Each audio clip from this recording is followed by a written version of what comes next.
remember when the economy was shut down.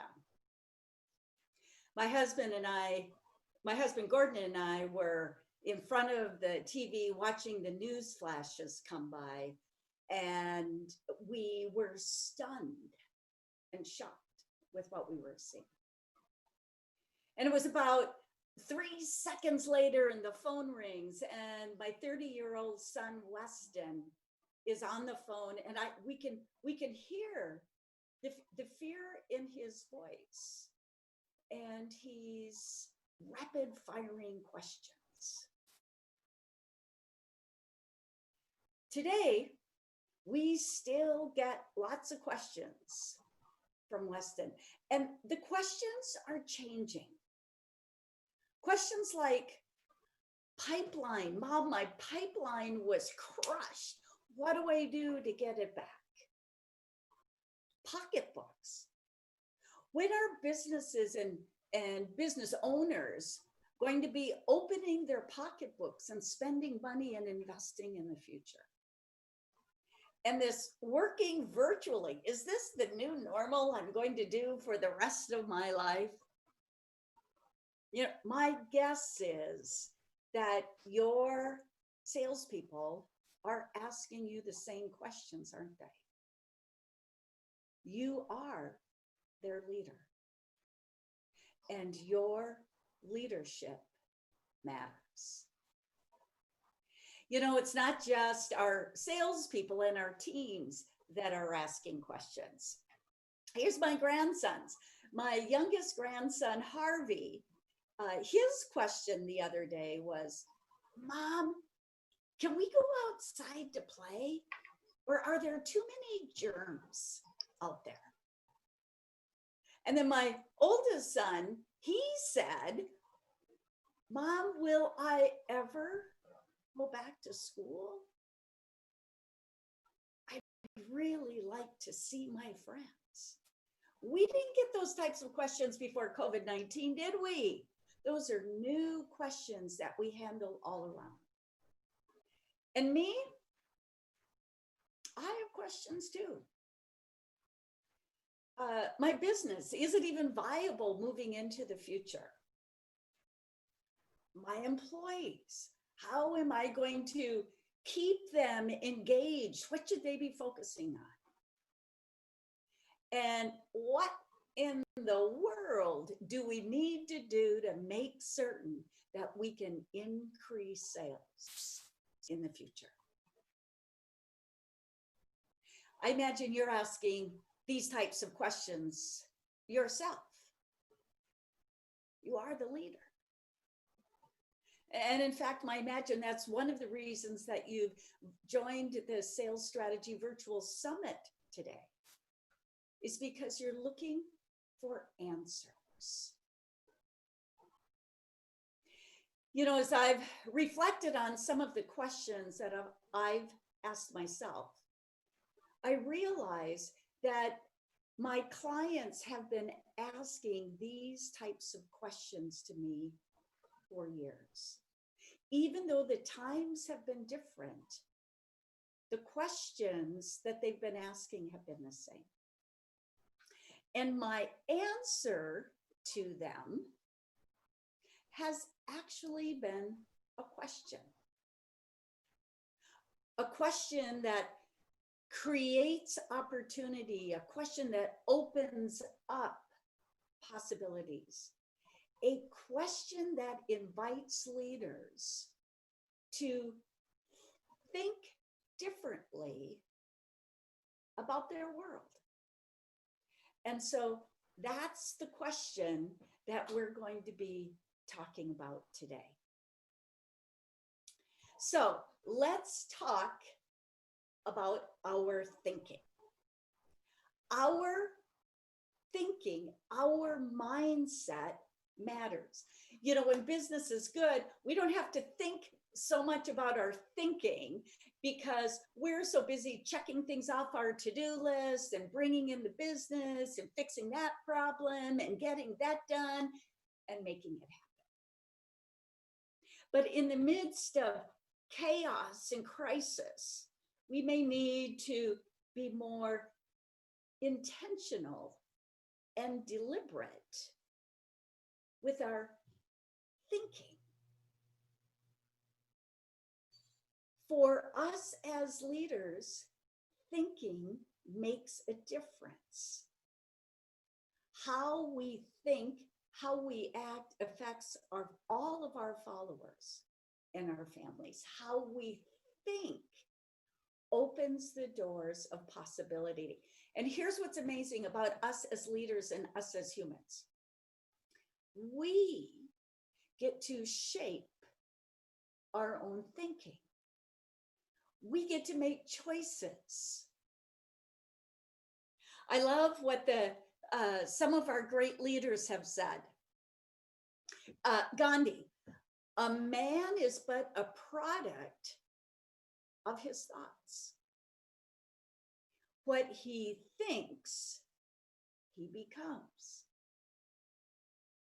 Another great leader was King Solomon. He's written the book of Proverbs. He's an ancient king, considered to be one of the wisest people who ever lived. He says, guard your heart, guard your thinking above all else. Above all else. Why? Because it determines the course of your life. So the question that I've been inviting leaders and inviting myself to consider is this. What might I do to make a positive difference? What might we do to make a positive difference? When you're stuck, that question can bring hope. It brings a shift in thinking, and the powerlessness frees. So my 5 bold predictions for a post-COVID world are based on one question that ignites the possibility of 5 mindsets, successful mindsets, and positive ways to think. Let me illustrate with a story. My colleague, Sarah, is a highly successful business consultant who specializes in training executives to public speaking. She has a very robust business. COVID-19 hit and everything screeched to a halt. 0 business, 0 sales, 0 clients, nothing. And what's her reaction?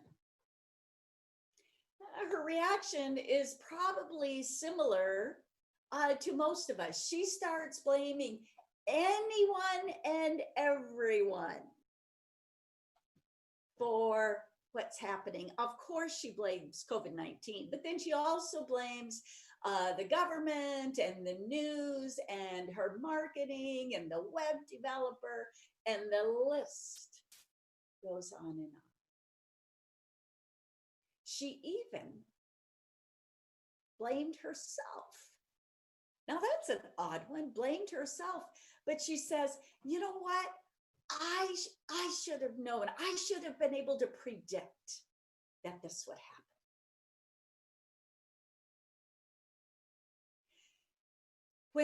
When she tells her story, the next part is the part that captured me. She said, all the blaming accomplished nothing. All the blaming accomplished nothing.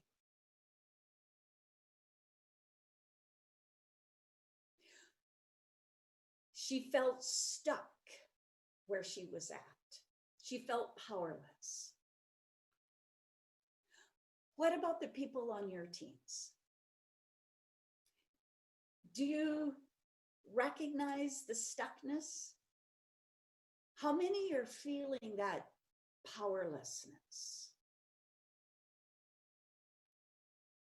Sarah says that as she was in this stuck mode, that there was a lone thought that weaved itself through all the stuckness and crazy thoughts in her brain. There was one thought, and the thought was, what might I do to make a difference? What if something could be born out of this? And she didn't know what it would be. But by asking her the question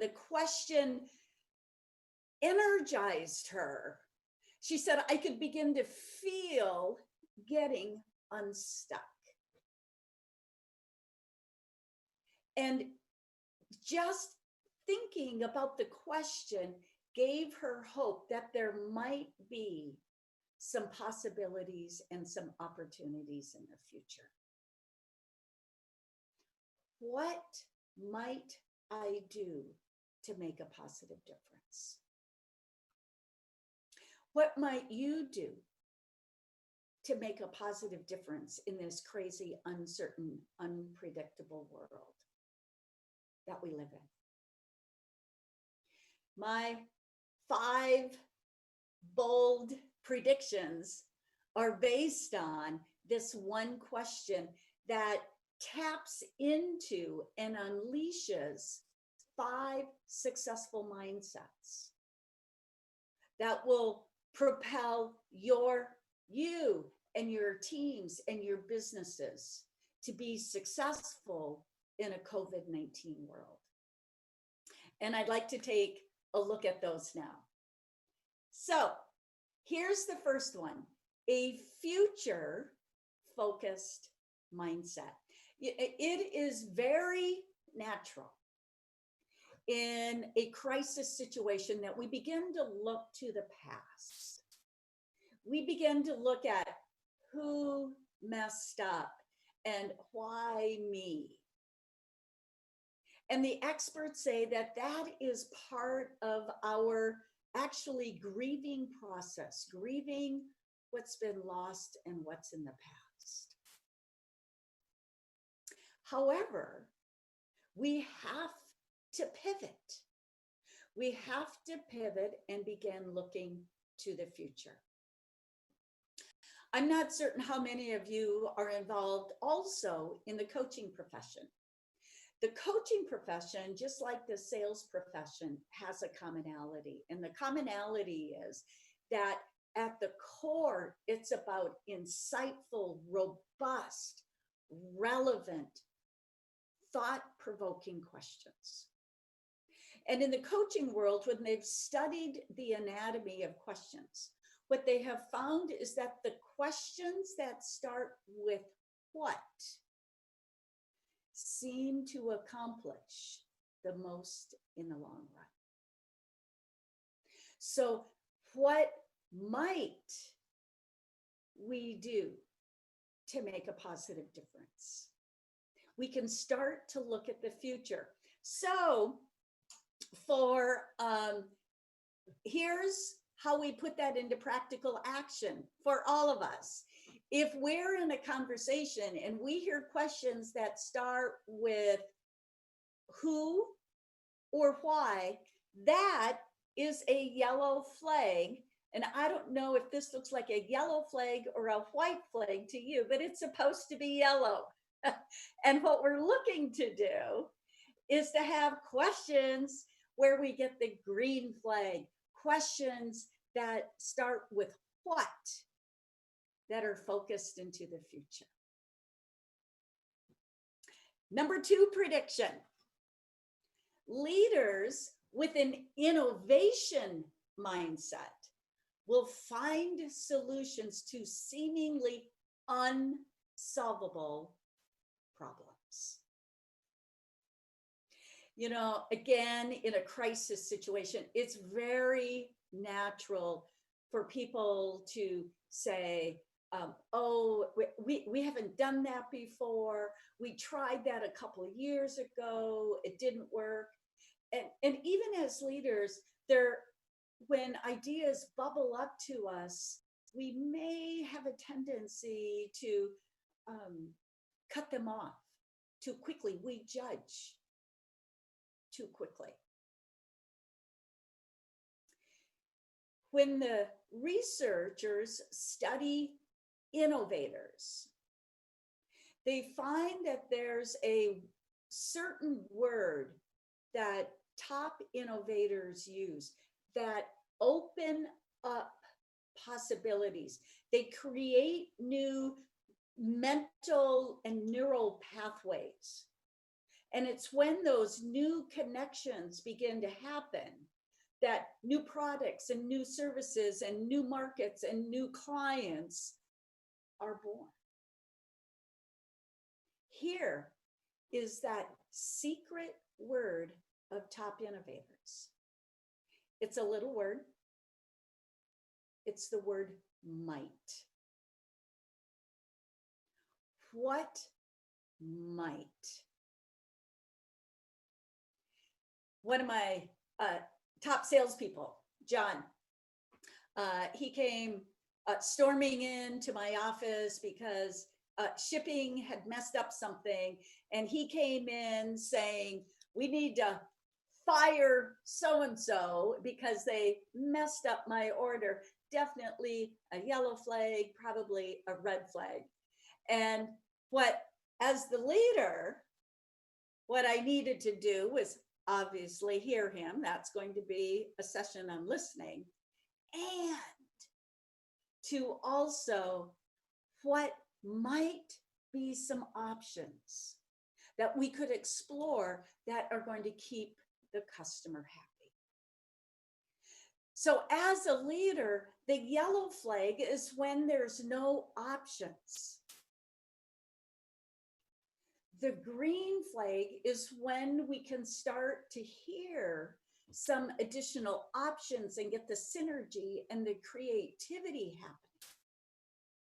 Because it's then that we can find the answers that are going to help us solve some of the massive problems that we get the opportunity to tackle. Prediction number 3. I predict that leaders with an ownership mindset will increase their team's effectiveness, will increase their team's presence, including their executive presence and the ability to sell up and to sell out within the corporations they tackle. In crisis, we often see entitlement thinking. And entitlement thinking to me sounds like that is their problem. They messed up and they need to fix the problem for me. That's entitlement. An ownership mindset says, what might I do to make a positive difference? What might I do given this obstacle that's in my way? We take ownership, and what happens when we take ownership as a leader, and we take ownership as a team, and we take ownership as a company, that it releases the brilliance that we've been given. We are all so incredibly talented. We have so many gifts and talents and strengths to explore individually as well as with a team. The ownership mindset will increase the effectiveness of everybody on the team. And so the yellow or the red flag is when we hear people saying they. The green flag is when we take ownership and say I or we. What might we do to make a positive difference? Bold prediction. Number 4, action mindset. Leaders with an action mindset will get the momentum they need to achieve their goals. You know, inaction looks very different for different salespeople. Some salespeople will do all the fun activities on their to-do list for the day and leave the high priority items for tomorrow, which they never get to. For other salespeople, they may plan and strategize and research and plan and strategize and research and never get to action. And then there's others whom I'm sure we've all met who it's talk, talk, talk. They are just talking all the time. Again, they don't put it into action. So leaders who will make a difference in the post-COVID world are leaders that have an action mindset and can nurture that action mindset in their teams. And again, that every salesperson, every team member needs something different. Some need us to help them to check in with daily goals.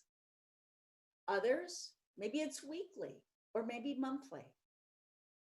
Others, we may need to come alongside and check and see how they're doing and what kind of roadblocks they got, and then to help them plan strategies around the roadblock.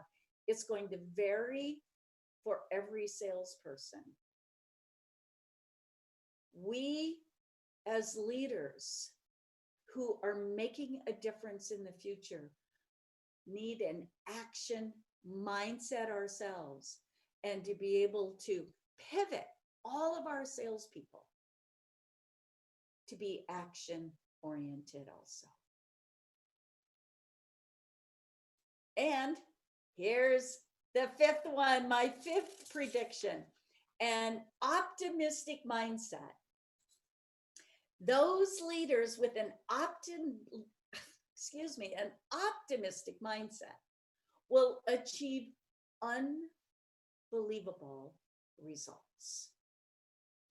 You know, again, in a crisis situation, it's easy to be like Sarah, where we're stuck and feeling powerless and not getting any traction.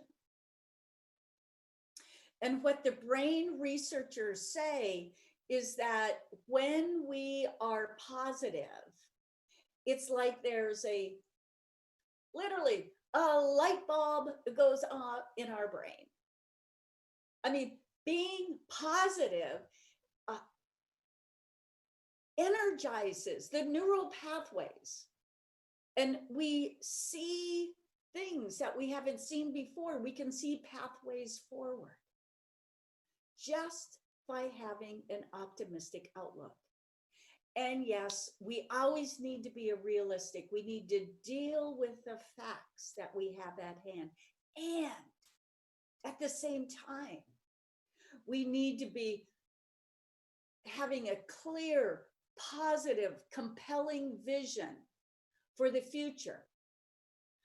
Our followers are looking for leaders that will provide a hopeful way forward. An optimistic mindset helps us to do that. So those are my 5 predictions. And here's how the one question taps into those 5 success mindsets to help us.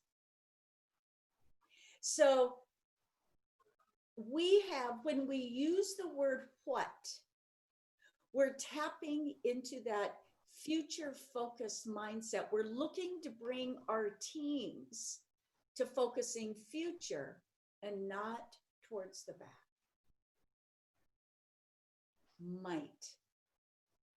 Might, the secret word, the secret sauce word of top innovators, taps into that innovation mindset so that we can solve the unsolvable problems that we have to face. We, it's taking ownership. And as we take ownership, we'll get traction towards our goals. Do, what might I do? Having an action mindset creates momentum. And then what might I do to make a positive impact? That optimistic mindset creates hope.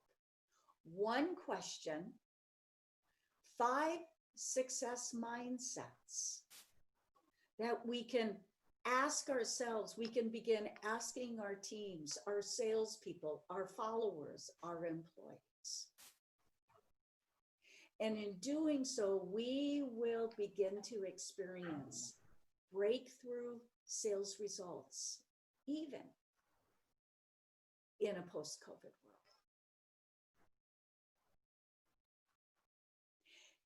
So I have went through these relatively quickly, and I want to let you know that if you would like this info, as well as some additional follow-up information, I'd love to send you my one sheet. And I have my bit.ly listed there for you. So I know many of you were either taking notes or typing furiously. So this is an opportunity for you. So your leadership matters. We will not be able to go back to pre-COVID-19. My son won't. My grandchildren won't. Sarah won't. None of us are going to be able to go back to pre-COVID-19. And the new normal, we have no idea what the new normal would look like in this constantly changing world that we're in. And yet, in the midst of that, there is a place where we can garner hope. And in fact, when I look into the future, I see leaders who are making an amazing positive impact on the world. You see, your leadership matters. Your leadership matters to your salespeople, to your teams, to your companies, to your families. Your leadership matters. And so the challenge for all of us is to practice, to use, to pass on, to build into others the 5 success mindsets. And when we do every single one of those 5 predictions, will happen. So thank you.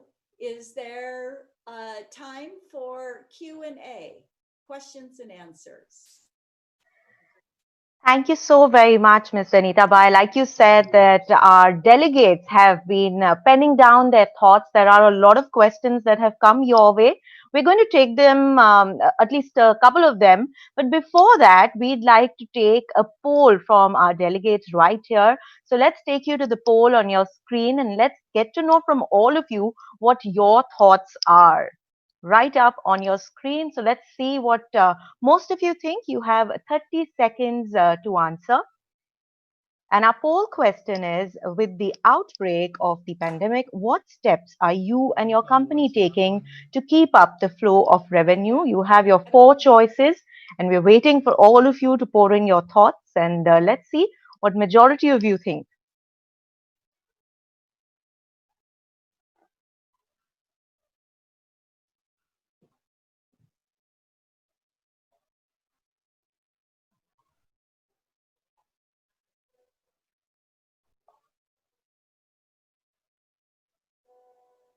Our delegates pouring in their thoughts.